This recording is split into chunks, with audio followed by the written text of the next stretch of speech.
الحمد لله الحمد لله رب العالمين والعاقبة للمتقين والصلاة والسلام على رسوله سيد الأنبياء خاتم المرسلين وعلى آله وأصحابه أجمعين أما بعد فأعوذ بالله من الشيطان الرجيم بسم الله الرحمن الرحيم يا أيها الذين آمنوا من يرتد منكم عن دينه فسوف يأتي الله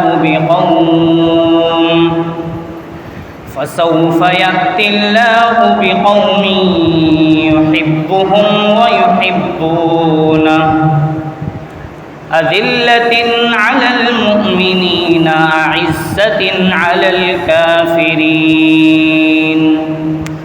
يجاهدون في سبيل الله ولا يخافون لومة لائم ذلك فضل الله يؤتيه من يشاء والله واسع عليم. وقال النبي صلى الله عليه وسلم لا يؤمن أحدكم حتى أكون أحب إليه من والده وولده والناس أجمعين. صدق الله مولانا العظيم وصدق رسوله النبي الكريم ونحن على ذلك لمن الشاهدين والشاكرين والحمد لله رب العالمين. قابل احترام بزرگوں، دوستوں اور میرے نوجوان ساتھیوں، اللہ تبارک و تعالیٰ کا بے حد فضل و کرم اور احسان ہے کہ اللہ تبارک و تعالیٰ نے ہم سب کو رمضان المبارک کا مبارک مہینہ عطا فرمایا جو ہم سے رخصت ہو گیا. اللہ نے ہم سب کو جو توفیق دی، نمازوں کی، روزوں کی، ذکر و اذکار کی، تلاوت قرآن کی، اللہ ہم سب کی عبادتیں قبول فرمائے. اب رمضان المبارک کے بعد ہم سب کو چاہیے کہ جو ایک جذبہ اور جو ایک شوق نیکیوں کا اور جو ایک مزاج ہم سب کو نصیب ہوا، جو ایک عادت بنی، اسے برقرار رکھا جائے. 5 وقتہ نماز ہی نہیں پڑھتے تھے ہم دن بھر جو 5 وقتہ فرض پڑھتے ہیں، اس کے علاوہ سنن و نوافل اگر ملا کر مکمل دیکھا جائے تو 20 رکعت بنتی ہیں. 20 رکعت پوری ہوتی ہے وتر کی نماز کو لے کے. اور اس کے علاوہ رمضان میں ہم تراویح کی 20 رکعت بھی پڑھتے تھے. جب ہم رمضان المبارک میں 5 وقتہ نماز کے ساتھ ساتھ 20 رکعت اور بھی پڑھ سکتے ہیں اور ہم نے پڑھا، تو رمضان کے بعد ہم 5 وقتہ نماز مع سنن و نوافل کیوں نہیں پابندی کر سکتے؟ قرآن کریم کتنا ختم کیا ہم نے؟ بہت سو نے بہت ختم کیے. جس کو اللہ نے جتنی توفیق دی، کئی قرآن ختم کیا لوگوں نے. 3 قرآن تو عام لوگ کم سے کم ختم کرتے ہی ہیں. 1 قرآن تو بہرحال ہر کوئی ختم کرتا ہے جسے توفیق اللہ تعالیٰ عنایت فرماتے ہیں. اب رمضان کے بعد تلاوت کا وہ معمول چھوٹنے نہ پائے، کچھ نہ کچھ تلاوت بہرحال ہونا چاہیے. ذکر و اذکار بھی ہم کرتے تھے، ہماری عادتیں بنائی گئی، لا الہ الا اللہ اور استغفار کی کثرت کروائی گئی۔ رمضان کے بعد اس معمول کو جو کہ ذکر و اذکار عذاب سے نجات دینے والی سب سے بڑی چیز ہے، عذاب سے نجات دینے والی چیزوں میں، اعمال میں سب سے بڑا عمل ذکر ہے، تو اسے نہ چھوڑا جائے۔ اس کا بھی اہتمام باقاعدہ صبح و شام استغفار کی صورت میں، درود شریف کی صورت میں، اسی طرح تیسرا کلمہ ہے، چوتھا کلمہ ہے، اس کی پابندی کی جائے۔ اور اسی طرح رمضان المبارک میں روزے ہم نے رکھے، جسے اللہ نے توفیق دی، ہدایت دی، روزے رکھے۔ اب رمضان کے بعد بھی روزوں کا وہ معمول برقرار رکھا جائے۔ اور شوال میں نبی اکرم علیہ السلام نے تو 6 ایسے روزوں کی ہدایت فرمائی ہے کہ جس کو رکھنے سے پورے سال کے روزے رکھنے کا ثواب ملتا ہے۔ یعنی رمضان کا روزہ جو رکھے اور پھر شوال کے مہینے میں، چاہے وہ عید کے فوراً بعد دوسرے دن سے رکھنا شروع کر دے یا پھر پورے مہینے میں کبھی بھی رکھے، 6 دن کے روزے جس نے رکھ لیے، 6 روزے، تو اسے پورے سال کے، بلکہ ایک حدیث میں تو زمانے کا لفظ آیا ہے کہ پورا زمانہ، سارے زمانے کا ثواب اسے مل جائے گا۔ ہمیشہ مراد ہے ہمیشہ روزہ رکھنے کا ثواب اسے ملے گا، جو رمضان کے روزے رکھ لے اور پھر 6 روزے شوال کے رکھ لے۔ تو اس کا بھی اہتمام کیا جائے۔ شوال ابھی چل رہا ہے تو شوال میں 6 روزوں کا اہتمام کریں۔ اور اسی طرح ایام 20 کے روزے رکھنے کس کے لیے اب مشکل ہوں گے؟ جب 30 روزے رکھے گئے تو پھر اب مہینے میں 3 روزے رکھنا کیا مشکل ہے؟ تو مہینے میں 13ویں، 14ویں اور 15ویں کے روزے رکھے جائیں، اسے ایام 20 کے روزے کہا جاتا ہے۔ اور یہ نبی اکرم علیہ السلام کی سنت ہے۔ اسی طرح ہفتے میں پیر اور جمعرات کے روزے کا اہتمام کیا جائے۔ اللہ تعالی ہم سب کو توفیق عطا فرمائے۔ میں نے قرآن کریم کی ایک آیت تلاوت کی، اور اس آیت میں اصل جو بات ہے وہ ہے ایمان اور ایمانی زندگی سے متعلق۔ ایمان اور ایمانی زندگی کی کتنی اہمیت ہے، اس کا اندازہ اس بات سے لگائیے کہ ایمان اور ایمانی زندگی سے دنیا کی زندگی خوشگوار بنتی ہے، یہ اللہ کا وعدہ ہے۔ ایمان اور ایمانی زندگی سے دنیا کی زندگی خوشگوار بنتی ہے، پرسکون بنتی ہے، محبتوں والی بنتی ہے۔ اور ایمان اور ایمانی زندگی سے موت آسان ہونے کا بھی وعدہ ہے، خاتمہ بالخیر کا وعدہ ہے۔ ایمان اور ایمانی زندگی سے اچھی موت کا وعدہ ہے، اچھی زندگی کا وعدہ ہے اور اچھی موت کا وعدہ ہے۔ اور کس کو اپنے خاتمے بالخیر کی فکر نہ ہو؟ کون مومن اچھے موت کی تمنا اور آرزو لیے ہوئے نہیں ہے؟ کون نہیں چاہتا کہ اس کی اچھی موت ہو؟ کون یہ چاہے گا کہ اس کی بری موت ہو؟ اللہ بچائے، بری موت سے اللہ ہر ایک کی حفاظت کرے۔ ہر شخص اچھی موت کا طالب ہے، ہر شخص چاہتا ہے۔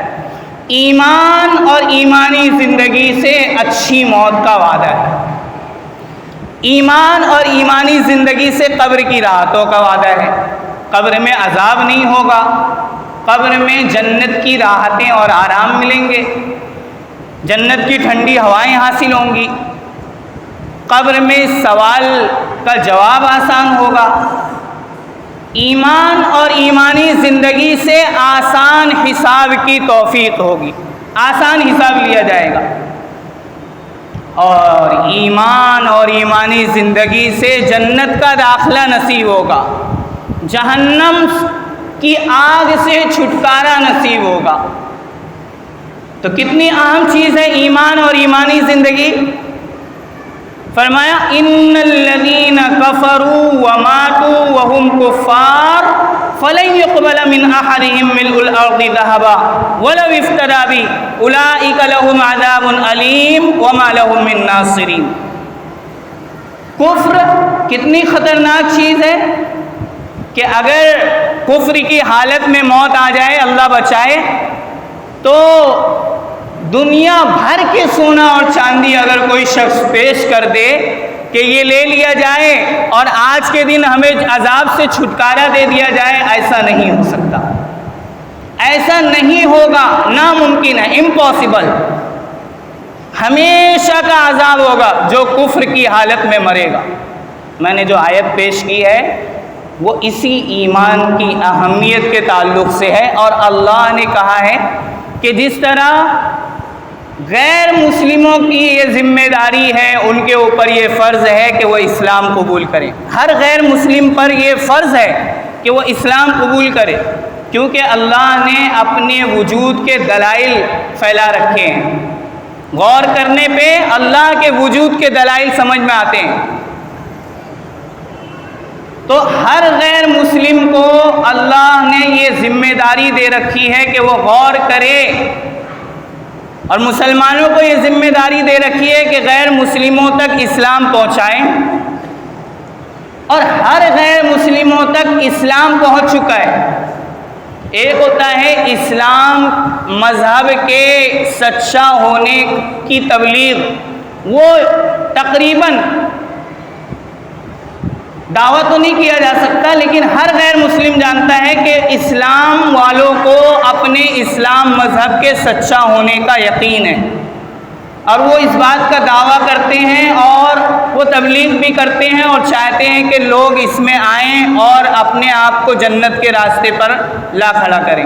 ہر غیر مسلم جانتا ہے، تو اس پر یہ فرض بنتا ہے غیر مسلم پر کہ وہ اسلام قبول کرے۔ ایسے ہی ہم مسلمانوں پر یہ فرض بنتا ہے کہ ہم اپنے اسلام اور ایمان کی حفاظت کریں۔ اپنے اسلام اور ایمان کی حفاظت کرنا ہم مسلمانوں پر فرض ہے، اور یہی ایمان اور اسلام سے پھر جانا ارتداد کہلاتا ہے۔ ارتداد کسے کہتے ہیں؟ پھر جانے کو۔ اسلام اور ایمان اور ایمانی زندگی سے پھر جانا، اس کا نام کیا ہے؟ ارتداد۔ اور اس ارتداد اختیار کرنے والے کو مرتد کہتے ہیں، مرتد، اور اس کی سزا ہے اسلام میں بہت سخت۔ لیکن اصل میں ارتداد کی 3 قسمیں ہوتی ہیں۔ وہ کیا ہے؟ پہلی قسم ہے عملی ارتداد، عملی ارتداد یعنی عمل سے پھر جائے۔ دوسری قسم ہے ذہنی ارتداد، فکری ارتداد یعنی ذہن سے پھر جائے۔ اور تیسری چیز ہے حقیقی ارتداد، اوریجنل ارتداد۔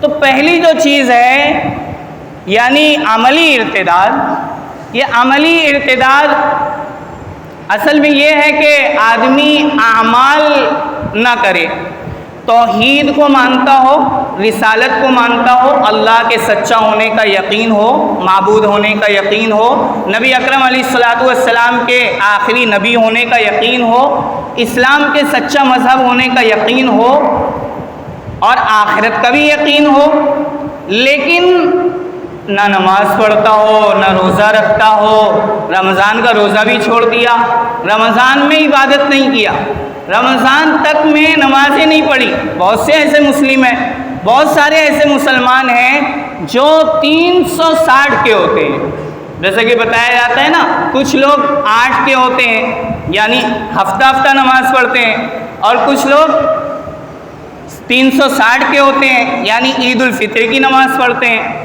اور کچھ لوگ کھاٹ کے ہوتے ہیں یعنی یا تو وہ کسی اور کے کھاٹ پہ نماز جنازہ پڑھتے ہیں جب کھاٹ پہ کوئی میت پڑی ہوتی ہے، یا خود ان کی پڑھی جاتی ہے۔ تو عملی ارتداد کا مطلب یہ ہے کہ عمل سے پھر جائے۔ ہو تو مسلمان، کوئی اگر نماز نہ پڑھے تو وہ مسلمان رہتا ہے، اس کے غیر مسلم ہونے کا فتویٰ نہیں دیا جا سکتا، کیونکہ اصل اسلام کی بنیاد ایمان پر ہے۔ مومن اور مسلم ہونے کی بنیاد اسلامی اعمال پہ ہے، نماز ایمان پہ ہے، یعنی ایمان اور عقیدہ درست ہے کسی کا چاہے پوری زندگی عمل نہ کرے، لیکن ایمان اگر بچا کے لے کر چلا گیا، ایمان کی حفاظت کر کے چلا گیا تو جنت میں جائے گا، ایک نہ ایک دن جہنم سے نکال کر جنت میں داخل کیا جائے گا۔ کسی بھی بے عمل اور گنہگار کے بارے میں یہ کسی کا فتویٰ نہیں ہے کہ اس کو ہمیشہ جہنم میں ڈالا جائے گا، ایسا نہیں ہے۔ ایمان اتنی اہم چیز ہے کہ اس کی بنیاد پر جنت کا فیصلہ ہوگا۔ کم سے کم ایمان والے، کمزور سے کمزور عقیدے والے کو بھی ایک دن جہنم سے نکال کر جنت میں داخل کیا جائے گا۔ سوچو جہنم میں تو بہرحال داخل کیا جائے گا، ہونا تو یہ چاہیے، نجات کی بات تو یہ ہے، اچھی بات تو یہ ہے کہ جہنم میں جانا ہی نہ ہو، تو اس کا طریقہ کار یہ ہے کہ مکمل مسلمان ہو جاؤ، ارتداد ہو ہی نہ عملی ارتداد ہو، یعنی مسلمان پکا مسلمان ہو، صرف نام کا مسلمان نہ ہو بلکہ کام کا مسلمان ہو، ایمان ہو، ایمانی زندگی ہو، اسلامی اعمال ہو، تو پھر تو پکا وعدہ ہے کہ جہنم کا عذاب نہیں ہوگا، ڈائریکٹ جنت میں داخلہ ہوگا۔ تو ایک کیا ہے؟ عملی ارتداد۔ اللہ مجھے بھی بچائے، آپ سب کو بھی بچائے، گنہگارانہ زندگی کو، گنہگاری والی زندگی کو عملی ارتداد کہتے ہیں، جس میں کم و بیش ہر مسلمان مبتلا ہے، یعنی جو گنہگار ہیں اور جو گناہ کرتے ہیں، یہ بھی ایک طرح کا ارتداد ہے۔ اور دوسری جو قسم ہے ارتداد کی، وہ ہے ذہنی اور فکری ارتداد۔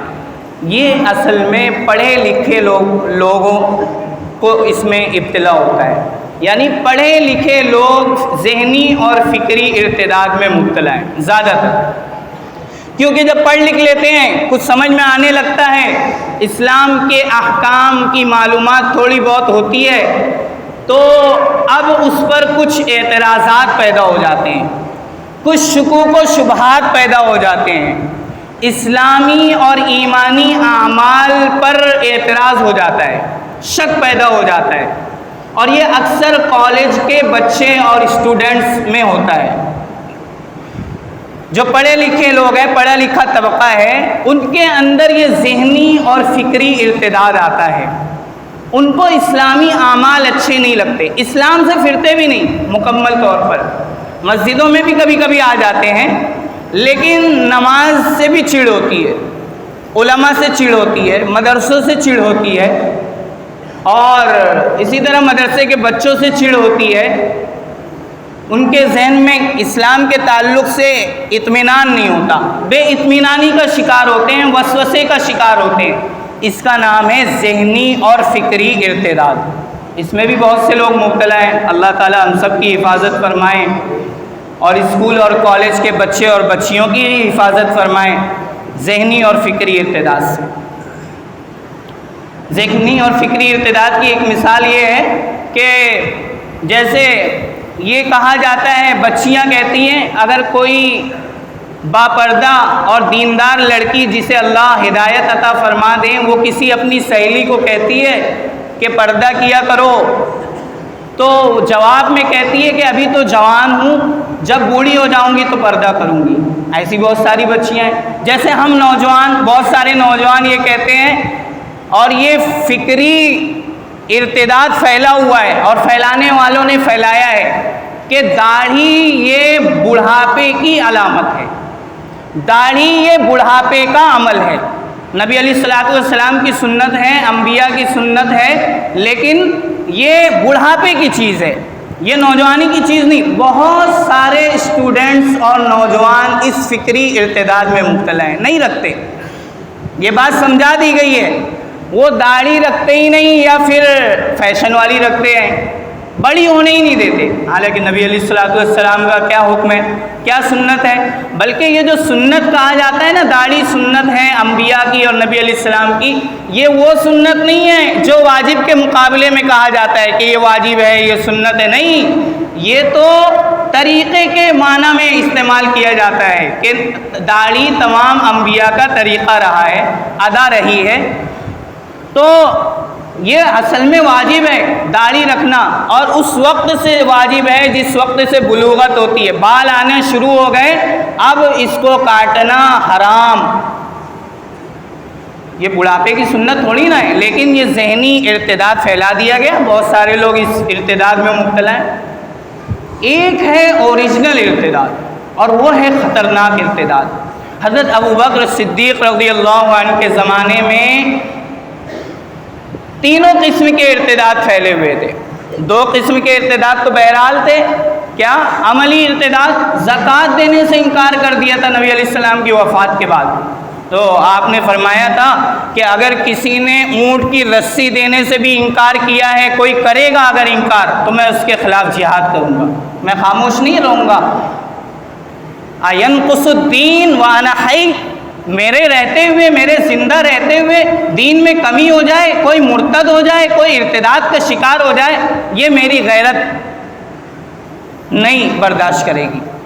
حضرت ابوبکر صدیق رضی اللہ عنہ نے ان لوگوں کے خلاف جہاد کیا، اور حقیقی مرتد لوگوں کے خلاف بھی باقاعدہ جہاد کیا۔ تو ایمان بڑی اہم چیز ہے، اس کے لیے دعائیں کرنی چاہیے۔ اللہم انی اسألک ایمانا یباشر قلبی، ایک دعا تو یہ کرنی چاہیے، ربنا لا تزغ قلوبنا بعد اذ ہدیتنا وہب لنا من لدنک رحمہ، اے اللہ آپ نے ایمان دیا، ہدایت دی، اب چھیننا مت، دل ٹیڑھا مت کرنا کہ میں کسی بھی ارتداد میں مبتلا ہو جاؤں۔ یہ دعا پابندی سے ایک مرتبہ ضرور نماز کے بعد پڑھ لینی چاہیے۔ اور دوسری نبی علیہ السلام نے دعائیں بتائی، اللہم انی اسألک ایمانا یباشر قلبی، کہ اللہ ایسا ایمان دے دے میرے رگ رگ میں پیوست ہو جائے، ایمان بھی ہو، ایمانی زندگی بھی ہو، اور توفنی مسلمہ والحقنی بالصالحین، کہ اسلام کی حالت میں اور ایمان کی حالت میں میرا خاتمہ ہو۔ اس کی دعا بھی ہر مومن کو کرنا چاہیے، کسی کی گارنٹی نہیں ہے، کوئی گارنٹی لے کے نہیں آیا ہے کہ اس کا خاتمہ اچھا ہوگا، اس لیے ہر ایک شخص اپنے ایمان کی فکر کرے۔ اوریجنل ارتداد یہ بڑا خطرناک ہے۔ یہ کیا ہے کہ انسان اپنا اسلام ہی چھوڑ بیٹھے، اور یہ کوئی بھی کر سکتا ہے، یہ نوجوان بچے بھی کر سکتے ہیں، نوجوان بچیاں بھی کر سکتی ہیں، اور ایسا ہو رہا ہے۔ مرتد ہو رہی ہیں بچیاں، لڑکے مرتد ہو رہے ہیں، لڑکیاں ہو رہی ہیں، کوئی خاص تعداد کسی کو معلوم نہیں ہے۔ 8 لاکھ کی جو تعداد کہی گئی ہے یہ بھی فکس نہیں ہے، کہیں سے کوئی حوالہ نہیں ہے، لیکن 8 لوگ بھی، 8 لڑکے اور 8 لڑکیاں بھی اگر مرتد ہو رہی ہیں تو کیا یہ افسوس کی بات نہیں ہے؟ کسی کا مرتد ہو جانا کتنی بڑی بڑی نعمتوں سے محروم ہو جانا ہے، آخرت کی ناکامی مقدر ہے، آخرت کا عذاب مقدر ہے۔ تو یہ ہم سب کے لیے کیا تکلیف کی بات نہیں ہے؟ بڑی تکلیف کی بات ہے کہ ہمارا کوئی بھی مسلم بچہ، کوئی بھی مسلم بچی مرتد ہو جائے، یہ ہمارے لیے ڈوب مرنے کی بات ہے کہ ہمارے رہتے ہوئے کوئی مرتد ہو جائے۔ ارتداد کی وجوہات کیا ہیں؟ وقت زیادہ نہیں ہے، وجوہات تو بہت ہیں، لیکن جو مجھے سمجھ میں آئی، جو میں نے مطالعہ کیا، جو مجھے تحقیق ہوئی، وہ میں چند منٹوں میں اپنے طالب علمانہ کوشش کے طور پر آپ کے سامنے رکھتا ہوں۔ پہلی جو بڑی وجہ ہے ارتداد کی، وہ آپ سمجھیے عصری تعلیم ہے۔ ہمارا جو عصری تعلیم کا نظام ہے، یہ نظام کا خلاصہ ہے اسلام سے دوری، یہ یقیناً ہے۔ جو لوگ پڑھ چکے ہیں اور جو جانتے ہیں، جو پڑھاتے ہیں، وہ جانتے ہیں کہ اس عصری تعلیم کا جو سیلیبس ہے، جو نصاب ہے، اس میں نہ اللہ کا ذکر ہے اور نہ اسلام کا ذکر ہے، نہ اسلامی مزاج بنانے کی کوئی فکر ہے، نہ اللہ کا تذکرہ ہی آتا ہے۔ اللہ کا تذکرہ بھی نہیں آتا، بلکہ بعض جگہ تو یہ تصویر لٹکی ہوئی ہوتی ہے جس میں یہ دکھایا جاتا ہے کہ انسان یہ آدم کی اولاد نہیں ہے بلکہ یہ بندر کی اولاد ہے۔ جو بچے پڑھتے ہیں وہ جانتے ہیں کہ باقاعدہ تصویر لٹکی ہوتی ہے، چپکی ہوتی ہے، اس میں بندر بنے ہوتے ہیں اور آخر میں انسان بنا ہوتا ہے۔ کہ یہ جو پہلے بندر تھا پھر ترقی کرتے کرتے انسان بن گیا، یہ غلط بات ہے۔ یہ نظریہ سکھایا اور بٹھایا جاتا ہے کہ یہ انسان جو وجود میں آیا، یہ جو دنیا وجود میں آئی، یہ خود بخود وجود میں آ گئی، کوئی وجود دینے والا نہیں ہے، کوئی بنانے والا نہیں ہے، یہ بٹھایا جاتا ہے ذہنوں میں۔ تو اب ہمیں کیا کرنا ہے؟ ہم لوگوں کو، جو ہمارے ذمہ دار مسلمان ہیں، جو داعی ہیں اور جو مبلغین ہیں، تبلیغ کرنے والے اور جو واعظین ہیں، ان کی ذمہ داری بنتی ہے کہ اسکولوں میں اور کالجوں میں کم سے کم ایک لیکچر اس لیے دینی تعلیم کی حیثیت سے رکھا جائے، دینی تعلیم کا ایک لیکچر رکھا جائے۔ اور ہونا تو یہ چاہیے کہ ہمارا خود کا ایک نصاب ہو۔ اصل میں ہمارے بچے جو کالج میں پہنچتے ہیں، جو پڑھنے والے لوگ ہیں، تقریباً 97% اسکول اور کالج میں، 3% صرف مدرسے میں جو پڑھنے والے ہیں۔ تو یہ جو مکتب سے نکلتے ہیں وہی تو کالج میں جاتے ہیں، لیکن جب مکتب میں ہوتے ہیں تب تو ان کے اندر کوئی جراثیم پیدا نہیں ہوتا اسلام اور ایمان کے تعلق سے، اس وقت تو مکتب میں ہوتے ہیں۔ جب ان کے اندر کوئی جراثیم پیدا نہیں ہوتا تب تو اینٹی بائیوٹک موجود ہے، لیکن جب جراثیم پیدا ہوتا ہے 8ویں 9ویں اور 10ویں میں پہنچتے ہوئے، تب ہم نے کوئی اینٹی بائیوٹک تیار نہیں کیا ہے۔ اس وقت اصل میں ہونا چاہیے، اس وقت ان کے اعتراضات کا جواب انہیں ملنا چاہیے، ان کو اسلام اور ایمان سے تسلی اور اطمینان بخشنے والا کوئی ہونا چاہیے۔ یا تو ایسا نصاب داخل کیا جائے اسلامی، تاکہ انہیں اسلام اور ایمان پر پورا اطمینان اور اعتماد ہو، یا پھر ایسا لیکچر اس میں رکھا جائے کسی عالم کا، تاکہ وہ ان کو اسلام اور ایمان سے مطمئن کر سکے۔ اسی طرح جو مبلغین ہیں، وہ جو لڑکیاں کالج سے پڑھ کے فارغ ہو جاتی ہیں اور ان کی شادی نہیں ہوتی، ایک لمبا عرصہ گزرتا ہے گھر میں، ان بچیوں کے لیے باقاعدہ کسی گھر میں یا کوئی کمرہ لے کر اس کا انتظام کیا جائے کہ ان کی تعلیم و تربیت ہو، اسلام اور ایمان ان کو سمجھایا جائے، بہت ضروری چیز ہے یہ۔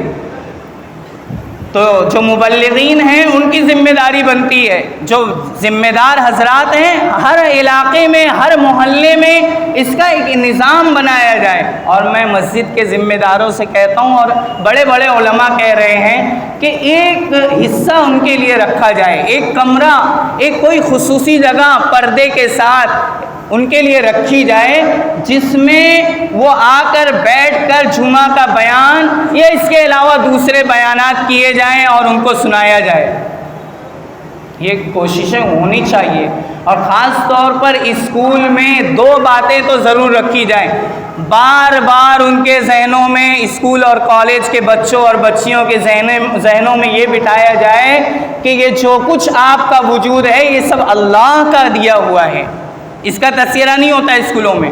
میں خود اسکول پڑھا ہوا نہیں ہوں زیادہ، لیکن میں ایک اسکول میں حفظ پڑھا رہا ہوں۔ حفظ پڑھاتے ہوئے کبھی اگر کوئی لیکچر خالی ہوتا ہے تو میں داخل ہوتا ہوں، تو مجھے یہ احساس ہوتا ہے کہ ان بچوں کو بہت ساری ایسی باتیں معلوم نہیں ہیں جو معلوم ہونا ضروری اور فرض ہے۔ 9ویں اور 10ویں کے بچوں کی بات بتا رہا ہوں، تو کم از کم ان کے سامنے اللہ کا تذکرہ بار بار کیا جائے، اس کی ریپیٹیشن کی جائے، بار بار دہرایا جائے۔ اس کی وجہ کیا ہے؟ اللہ اللہ کہنے سے اس کے اثرات ہوتے ہیں، دلوں میں بیٹھتا ہے۔ یہ صوفیہ کیوں اللہ اللہ کرواتے ہیں؟ تاکہ دلوں میں اللہ کی محبت بیٹھ جائے، دلوں میں اللہ بس جائے۔ اور دوسری بات، اسکول اور کالجوں میں دوسری بات ایک رکھی جائے کہ اسلام فطری مذہب ہے۔ یہ بات دل سے نکلتی جا رہی ہے، اسلام فطری مذہب ہے، اسلام از دا نیچرل ریلیجن، یہ بات پیش کی جائے، بار بار یہ بتایا جائے، کیونکہ یہ بات لڑکے اور لڑکیوں کے دلوں سے نکل رہی ہے۔ ان کو لگ رہا ہے کہ ہماری جیسی چاہت ہے، جیسا ہم چاہتے ہیں، جیسا ہمارا مزاج ہے، ویسا اسلام نہیں ہے۔ اسلام ہر ایک کی چاہت، مزاج اور فطرت کے مطابق ہے، خلاف نہیں ہے، خلاف فطرت نہیں ہے۔ جیسا کہ حضرت شاہ اسماعیل شہید رحمۃ اللہ علیہ سے کسی نے کہا کہ حضرت یہ داڑھی خلاف فطرت ہے، داڑھی خلاف فطرت ہے، اگر فطرت کے مطابق ہوتی، فطرت ہوتی، داڑھی رکھنا فطرت ہوتا تو جب بچہ پیدا ہوتا ہے تو داڑھی کیوں نہیں ہوتی؟ جو چیز فطری ہے وہ پیدائش سے ہونی چاہیے، اس لیے داڑھی منڈا لو، داڑھی نہیں رکھنا چاہیے، فطرت کے خلاف ہے۔ تو انہوں نے کہا حضرت شاہ اسماعیل شہید رحمۃ اللہ علیہ نے کہ تمہیں دانت بھی اپنے توڑوا لینے چاہیے، اس لیے کہ جب بچہ پیدا ہوتا ہے تو اس کے دانت بھی تو نہیں ہوتے، لہذا یہ بھی فطرت کے خلاف ہے تو تمہیں اپنے دانت بھی توڑوا لینے چاہیے۔